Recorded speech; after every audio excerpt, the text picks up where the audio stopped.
Senhores, vamos começar a nossa aula de Direito Financeiro, Tributário e Aduaneiro 1 da Universidade Católica de Santos. Vamos dividir a tela aqui com vocês.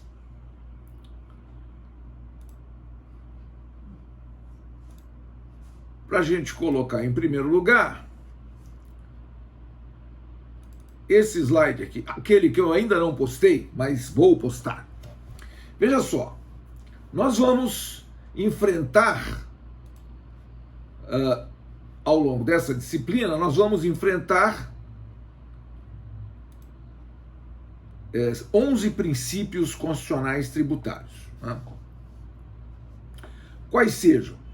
Legalidade e retroatividade como decorrência lógica da legalidade, isonomia, capacidade contributiva como decorrência lógica da isonomia, anterioridade, imunidade recíproca, proibição de confisco, uniformidade geográfica, não cumulatividade, seletividade e liberdade de tráfego, ou livre trânsito de pessoas e bens pelo território nacional. A Júlia está pedindo aqui, a Alicia está dizendo que a Júlia pediu para eu aceitá-la, mas ela não está aparecendo aqui. Deixa eu ver aqui. Ah, tá, desculpe, tinham 3 aguardando aqui na sala de espera e eu não tinha visto, desculpe. Ok. Então, vejam só, o que nós temos, então? Nós temos nós vimos que essas chamadas de normas princípio são normas constitucionais carregadas de valor. Ou seja, elas têm um conteúdo axiológico que as diferencia. E esse conteúdo axiológico, ou seja, essa carga valorativa, este valor social atribuído a essas normas pelo legislador, pelo constituinte originário, né? e devem ser respeitadas pelo constituinte derivado, porque todas são cláusulas pétreas constitucionais, né? porque garantem direitos individuais, né? E direitos individuais constitucionalmente garantidos são cláusulas pétreas constitucionais. Por que são cláusulas pétreas constitucionais? Porque o artigo 60 da Constituição diz que não podem ser objeto de deliberação as emendas constitucionais tendentes a abolir a forma federativa de Estado, o voto direto secreto universal e periódico, né, a separação dos poderes e os direitos e garantias individuais. Então, direitos e garantias individuais são cláusulas pétreas. Os princípios constitucionais tributários são direitos e garantias individuais na medida em que são limitações constitucionais ao poder de tributar.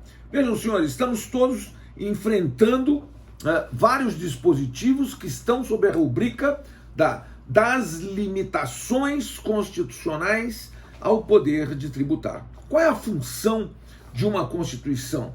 Nós vimos que a função principal de uma Constituição, em primeiro lugar, é organizar o Estado. E, em segundo lugar, é proteger o jurisdicionado da ação desse próprio Estado. Porque senão esse Estado se torna tão opressor que ele acaba por ferir, né, direitos individuais. Vejam, nós estamos acostumados aqui no Brasil, lamentavelmente, com a figura de um Estado um tanto truculento, né?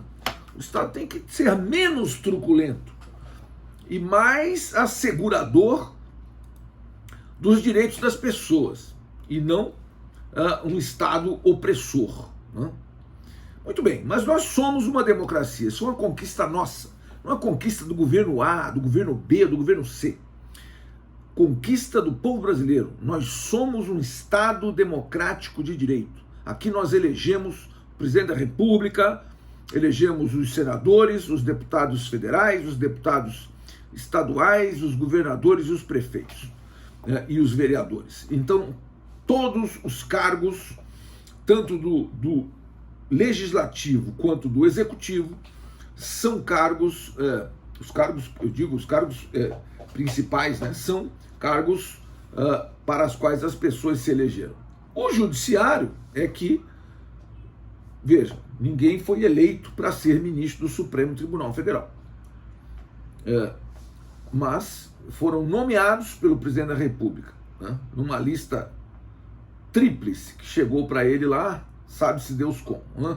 E tem que ser pessoas de notável saber jurídico, que não quer dizer nada, e de reputação ilibada, o que também não quer dizer nada.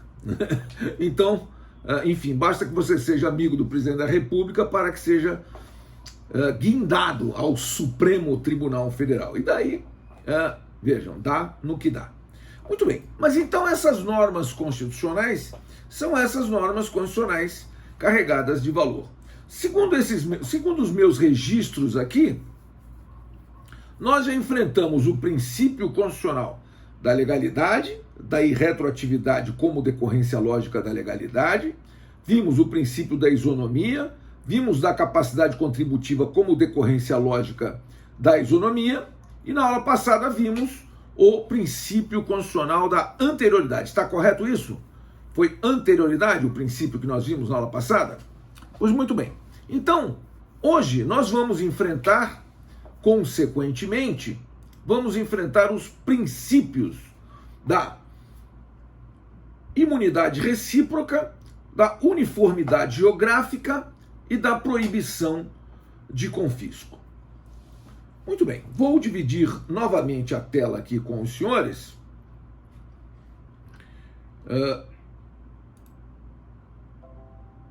Deixa eu ver aqui. Share screen.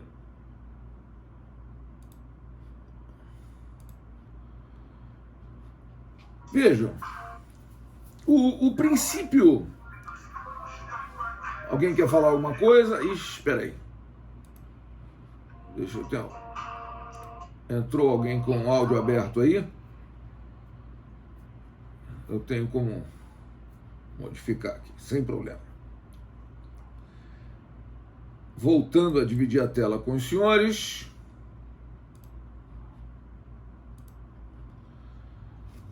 Vejam só. Então, o que é o princípio constitucional da uniformidade geográfica, né, senhores? O princípio constitucional da uniformidade geográfica é o princípio que está no artigo 151 da Constituição Federal, que no seu inciso 1 diz: é vedado à União, inciso 1, instituir tributo que não seja uniforme em todo o território nacional, ou que implique distinção ou preferência em relação a Estado, ao Distrito Federal ou a município em detrimento de outro. Vejam só, discriminações hão de recair sobre critérios pessoais, reais ou de valor, mas nunca terão por base uma determinada localidade. Ou seja, veja só, você pode discriminar em relação a um critério pessoal, um critério real, um critério de valor, dando efetividade ao princípio da capacidade contributiva. Nós vimos isso, né? O princípio da capacidade contributiva é uma decorrência lógica da isonomia, né? Como todos são iguais perante a lei, né? Devemos atribuir tratamento isonômico a todas as pessoas. Agora, então, mas como alcançar a tão almejada igualdade, né? Se nós somos pessoas desiguais? Então nós temos que tratar desigualmente aos desiguais na medida em que se desigualam. E, portanto, tratando desigualmente aos desiguais na medida em que se desigualam, nós alcançaremos, ou pelo menos nos aproximaremos da nossa almejada igualdade. Muito bem. Então, a Constituição Federal, ela proíbe qualquer espécie de discriminação. E uma discriminação que pode efetivamente acontecer é uma discriminação em decorrência da localização do contribuinte. Então eu não posso criar tributo federal. E aí veja que o princípio constitucional da uniformidade geográfica é dirigido à União. Veja, é vedado à União. Então estou me dirigindo à União. É vedado à União instituir tributo que não seja uniforme em todo o território nacional. Então eu não posso cobrar IPI de automóvel de 25% no Rio Grande do Sul e de 5% no Rio Grande do Norte. Não, nem o contrário. Se o IPI de automóvel é 25%, então, vejam, senhores, há que ser 25% em todo o território nacional. Agora, o que acontece? Acontece que os incentivos fiscais, né?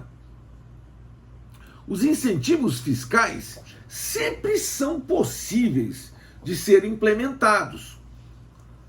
Vejam, isto por quê? Porque o próprio dispositivo constitucional do artigo 151 da Constituição, ele diz expressamente, ao estabelecer o princípio constitucional da uniformidade geográfica, ele diz no próprio inciso 1 que é vedado à União instituir tributo que não seja uniforme em todo o território nacional ou que implique distinção ou preferência em relação ao Estado, ao Distrito Federal ou ao município em detrimento de outro, vírgula, admitida a concessão de incentivos fiscais destinados a promover o equilíbrio do desenvolvimento socioeconômico entre as diferentes regiões do país.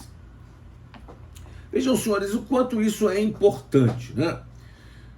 Por quê? O próprio princípio, né, que diz que os tributos federais devem ser uniformes em todo o território nacional, esse mesmo princípio, ele estabelece que é permitida, né, a implementação de incentivos fiscais para o desenvolvimento, né, econômico de determinadas regiões do país. Então é por isso que, e dentro desse contexto, né, é que existe a chamada Zona Franca de Manaus. O que é a Zona Franca de Manaus? Zona Franca de Manaus é um território, né, situado no município de Manaus, em que foram dados vários incentivos fiscais para as empresas, para que elas pudessem importar componentes estrangeiros, montar esses componentes no território nacional e, enfim, distribuí-los para o território nacional. E tudo isso com isenção de vários impostos. Veja, por que foi feito isso? Foi feito por uma razão muito simples. A região norte do Brasil, notadamente a Amazônia, é uma região de baixa densidade demográfica, e em decorrência dessa baixa densidade demográfica, nós temos que a Amazônia ela também tem um baixo desenvolvimento econômico, né? Porque da baixa densidade resulta um baixo desenvolvimento econômico regional. Muito bem. Só que, por outro lado, a Amazônia é, como todos nós sabemos, agora sai todo dia na televisão, né? Todos nós sabemos que a Amazônia ela tem uma importância muito grande no contexto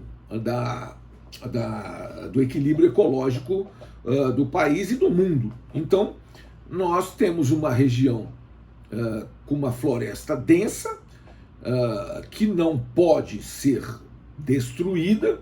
É preciso preservar a Amazônia para preservar, quiçá, a espécie humana, né?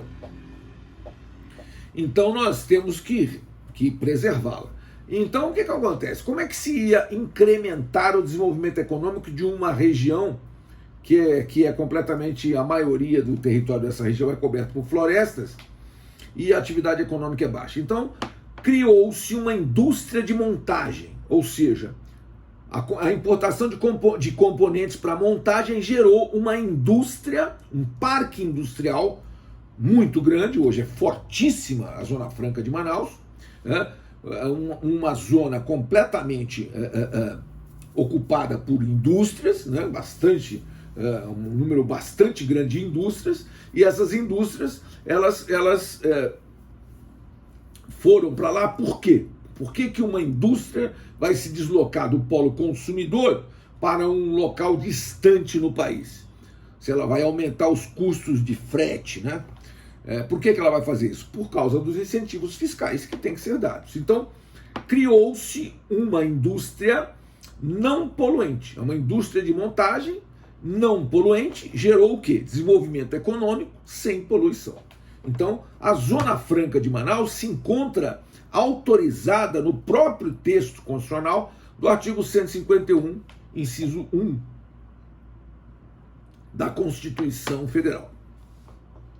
Por causa dessa expressão, admitida a concessão de incentivos fiscais destinados a promover o equilíbrio do desenvolvimento socioeconômico entre as diferentes regiões do país. Então, nós vimos que esse dispositivo ele tem princípio e contraprincípio, né?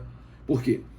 Trata-se de um incentivo fiscal regional, trata-se de um incentivo fiscal em favor de regiões mais pobres e menos desenvolvidas, e trata-se de um incentivo que não pode ser descaracterizado de modo a atender oligarquias, né, de regiões menos favorecidas, devendo promover o desenvolvimento socioeconômico daquela região. Então, quer dizer, não adianta a gente favorecer grandes latifundiários, né, porque isso também iria devastar o meio ambiente, né? Então criou-se uma indústria séria, uma indústria comprometida com a não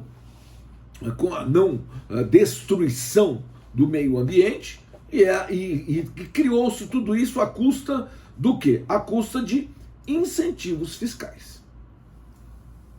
Então, incentivos fiscais para regiões pouco desenvolvidas não violam, inclusive, outro princípio muito importante que nós falamos lá atrás, desde o início, que é o princípio da isonomia. Pelo princípio da isonomia, a gente tem que tratar desigualmente aos desiguais na medida em que se desigualam. E tratando desigualmente aos desiguais na medida em que se desigualam, a gente vai encontrar a tal e almejada e nem sempre alcançada igualdade, né?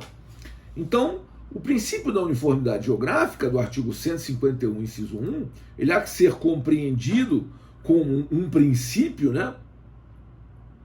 Um princípio vinculado à unidade econômica do país, né? Veja, o Brasil é um país, né? Um país só. Veja, se a gente for comparar a região sudeste com o resto do país, o estado de São Paulo com o resto do país, o estado de São Paulo seria um país, tá? Mas só que a gente não pode fazer esse tipo de comparação. Nós somos um país de dimensões continentais, mas somos uma república federativa composta de unidades, né, que são ligadas umas às outras, né, pelo pacto federativo, ou seja, somos a união de estados, mas em relação à legislação, por exemplo, nós não temos os estados não podem legislar livremente, só podem legislar no âmbito das suas competências. Em matéria tributária, por exemplo, quem estabelece lei geral em matéria de legislação tributária é a União, porque assim determina o artigo 146 da Constituição. Veja, então essa parte da concessão de incentivos fiscais destinados a promover o desenvolvimento de determinadas regiões do país encontra amparo, sim, no artigo 151, inciso 1 da Constituição Federal. Trouxe aqui até um precedente aqui da ministra Ellen Grace, que já é aposentada, né?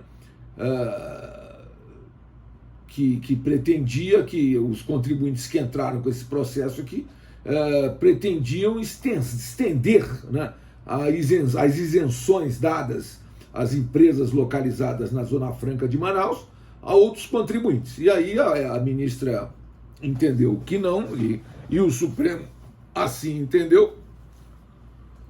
No recurso extraordinário,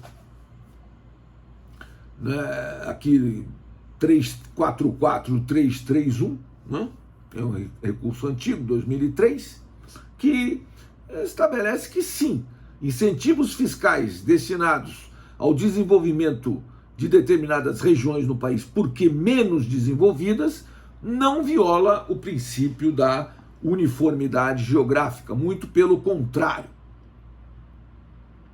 Veja que o inciso 2 do artigo 151 fala também em uniformidade da tributação da renda. Só para a gente comentar, veja, isso não é uniformidade geográfica, mas está no inciso 2 aqui do artigo 151, que diz que é vedado à União tributar a renda das obrigações da dívida pública dos estados, do Distrito Federal e dos municípios, bem como a remuneração e os proventos dos respectivos agentes públicos em níveis superiores aos que fixar para suas obrigações e para seus agentes.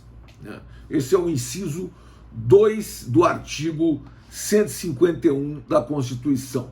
E aí, a propósito disso, também verificamos que o inciso 3 traz aquilo que a gente chama, que a doutrina chama de isenções heterônomas.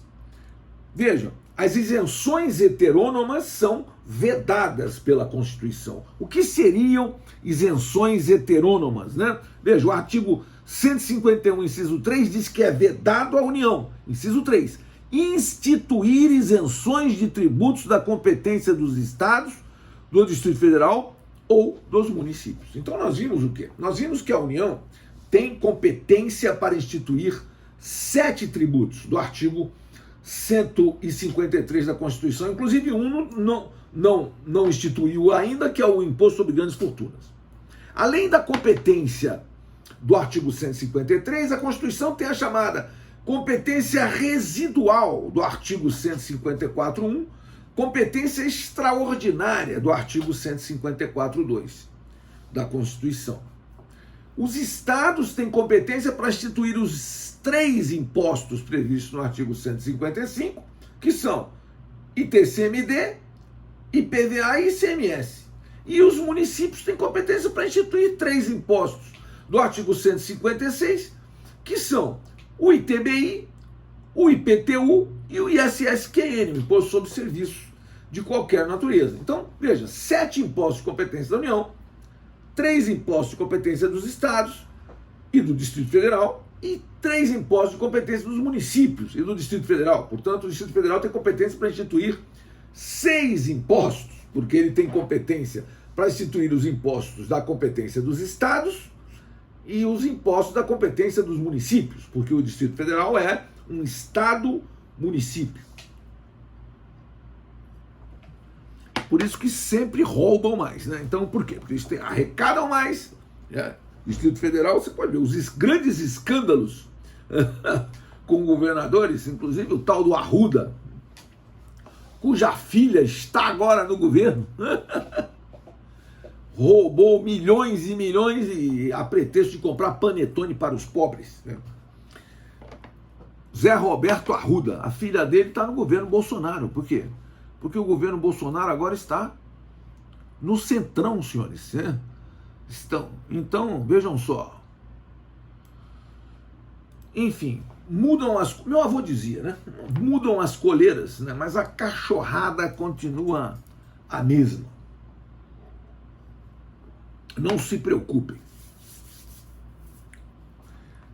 Seja você de direita ou seja de esquerda, fique tranquilo, você vai ser enganado. Esse é o seu fim.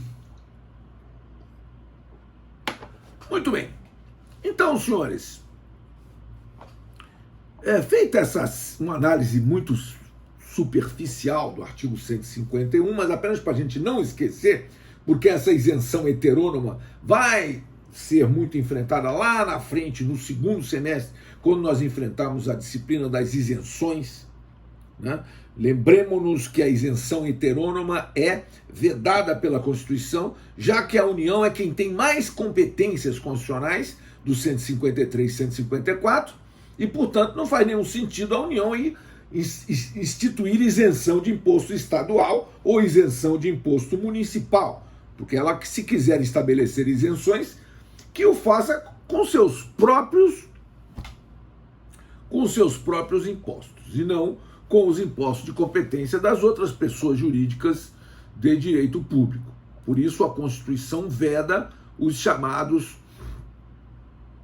as chamadas isenções heterônomas, que são vedadas pela Constituição. Muito bem. Veja, um outro princípio constitucional. Professor, Pois não? desculpa interrompê-lo, é porque eu tava conferindo o meu material e eu vi que a gente não conversou na aula passada sobre o princípio da anterioridade. Se o senhor puder falar sobre ele antes do princípio do não confisco. Veja só, nós não conversamos sobre anterioridade, então eu fiz um cálculo errado aqui, né? Então, a gente havia parado, pelo que eu tenho aqui, aí os meus certo. colegas podem corrigir, confirmar, eu tenho até o princípio da irretroatividade. Então nós não demos nem a isonomia ainda, nós fomos na irretroatividade, legalidade e retroatividade. Isso. Então tá faltando um monte, mas não tem problema, eles são estanques, tá? Então não tem problema nenhum, nós vamos enfrentá-los a todos, dentro daquela lista lá, tá? Não se preocupe em relação a isso. Então nós vimos só legalidade e retroatividade. Isso, a gente conversou bastante sobre esses dois. Certo, então temos que ver a isonomia, a capacidade contributiva e a anterioridade. E depois, então, vamos pular a uniformidade, que nós vimos agora, e vamos para a proibição de confisco. Tá bom? Obrigada, professor. Ok, sem problema nenhum. Vou encerrar a gravação aqui e volto em seguida. Um minuto, por favor.